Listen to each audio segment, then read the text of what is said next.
The next one is everybody loves a patriot. এটা হচ্ছে assertive sentence, কারণ শুরুতে আছে সাবজেক্ট আর এই সেন্টেন্সটাকে করতে হবে গিয়ে ইন্টারোগেটিভ।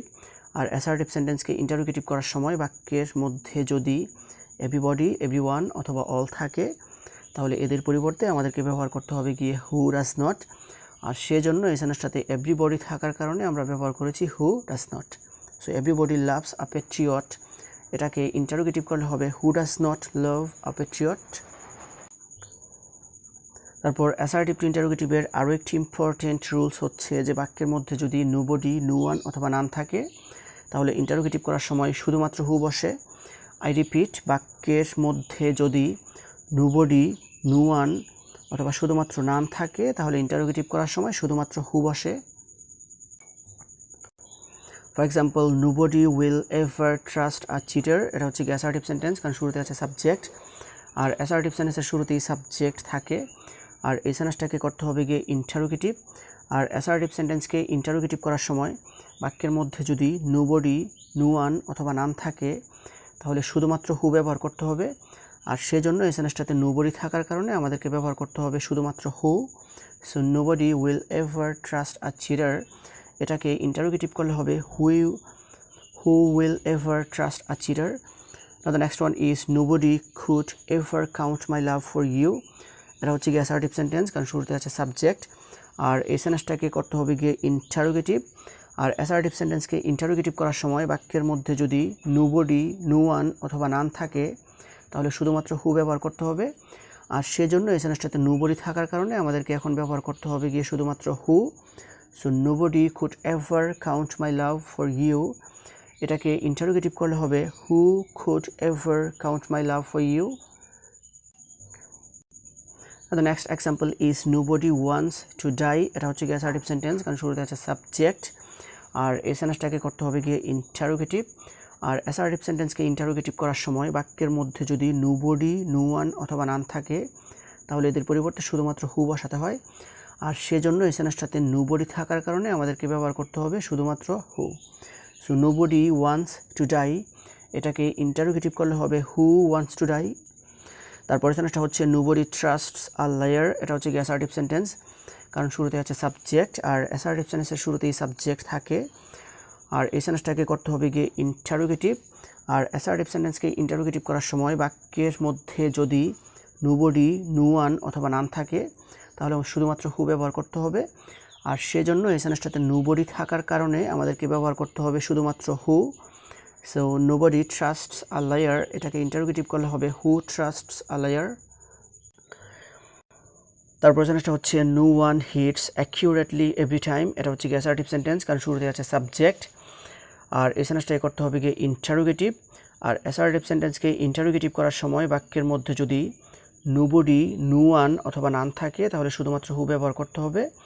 আর সেজন্য এই সেন্টেন্সটাতে নো ওয়ান থাকার কারণে আমরা ব্যবহার করেছি শুধুমাত্র who. So no one hits accurately every time, এটাকে ইন্টারোগেটিভ করলে হবে who hits accurately every time.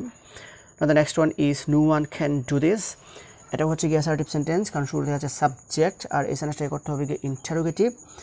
R assertive সেন্টেন্সকে interrogative করার সময় বাক্যের মধ্যে যদি নোবডি, নো ওয়ান অথবা নান থাকে তাহলে শুধুমাত্র হু ব্যবহার করতে হবে।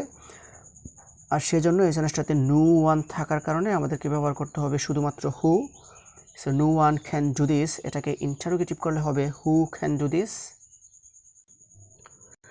The next one is none is happier than you, এটা হচ্ছে গিয়ে অ্যাসার্টিভ সেন্টেন্স, কারণ শুরুতে আছে সাবজেক্ট আর এই সেন্টেন্সটাকে করতে হবে গিয়ে ইন্টারোগেটিভ। আর অ্যাসার্টিভ সেন্টেন্সকে ইন্টারোগেটিভ করার সময় বাক্যের মধ্যে যদি নোবডি, নো ওয়ান অথবা নান থাকে তাহলে শুধুমাত্র হু ব্যবহার করতে হবে। আর সেজন্য এই সেন্টেন্সটাতে নান থাকার কারণে আমাদেরকে ব্যবহার করতে হবে শুধুমাত্র who. So none is happier than you, এটাকে ইন্টারোগেটিভ করলে হবে who is happier than you. তারপর সেন্টেন্সটা হচ্ছে none has ever seen such a fine sight, এটা হচ্ছে অ্যাসার্টিভ সেন্টেন্স, কারণ শুরুতে আছে সাবজেক্ট আর এই সেন্টেন্সটাকে করতে হবে গিয়ে ইন্টারোগেটিভ। আর অ্যাসার্টিভ সেন্টেন্সকে ইন্টারোগেটিভ করার সময় বাক্যের মধ্যে যদি নোবডি, নো ওয়ান অথবা নান থাকে তাহলে এদের পরিবর্তে শুধুমাত্র হু ব্যবহার করতে হবে। আর সেজন্য এই সেন্টেন্সটাতে নান থাকার কারণে আমাদেরকে ব্যবহার করতে হবে শুধুমাত্র who. So none has ever seen such a fine sight, এটাকে ইন্টারোগেটিভ করলে হবে who has ever seen such a fine sight. Now the next example is none can live alone. এটা হচ্ছে কি assertive sentence, কারণ শুরুতে আছে সাবজেক্ট, আর assertive সেন্টেন্সের শুরুতেই সাবজেক্ট থাকে, আর এই সেন্টেন্সটাকে করতে হবে গিয়ে ইন্টারোগেটিভ। আর assertive সেন্টেন্সকে ইন্টারোগেটিভ করার সময় বাক্যের মধ্যে যদি নোবডি, নো ওয়ান অথবা নান থাকে, তাহলে এদের পরিবর্তে শুধুমাত্র হু ব্যবহার করতে হবে। আর সেজন্য এই সেন্টেন্সটাতে নান থাকার কারণে আমাদেরকে বসাতে হবে শুধুমাত্র who. So none can live alone, এটাকে ইন্টারোগেটিভ করলে হবে হু ক্যান লিভ অ্যালোন। তারপর সেন্টেন্সটা হচ্ছে no one can do this accurately. এটা হচ্ছে গিয়ে অ্যাসার্টিভ সেন্টেন্স, কারণ শুরুতে আছে সাবজেক্ট, আর এই সেন্টেন্সটাকে করতে হবে গিয়ে ইন্টারোগেটিভ। আর অ্যাসার্টিভ সেন্টেন্সকে ইন্টারোগেটিভ করার সময় বাক্যের মধ্যে যদি নোবডি, নো ওয়ান অথবা নান থাকে, তাহলে শুধুমাত্র হু ব্যবহার করতে হবে। আর সেজন্য এই সেন্টেন্সটাতে নান থাকার কারণে আমাদেরকে এখন ব্যবহার করতে হবে শুধুমাত্র হু।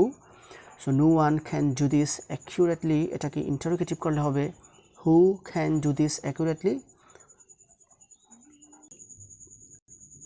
So this is actually the examples that I wanted to share with you. So viewers, I hope you understand this. If you guys really love this video, don't forget to give a thumbs up and comment down below. And that's all for the time being. See you again. For the best of luck. Goodbye.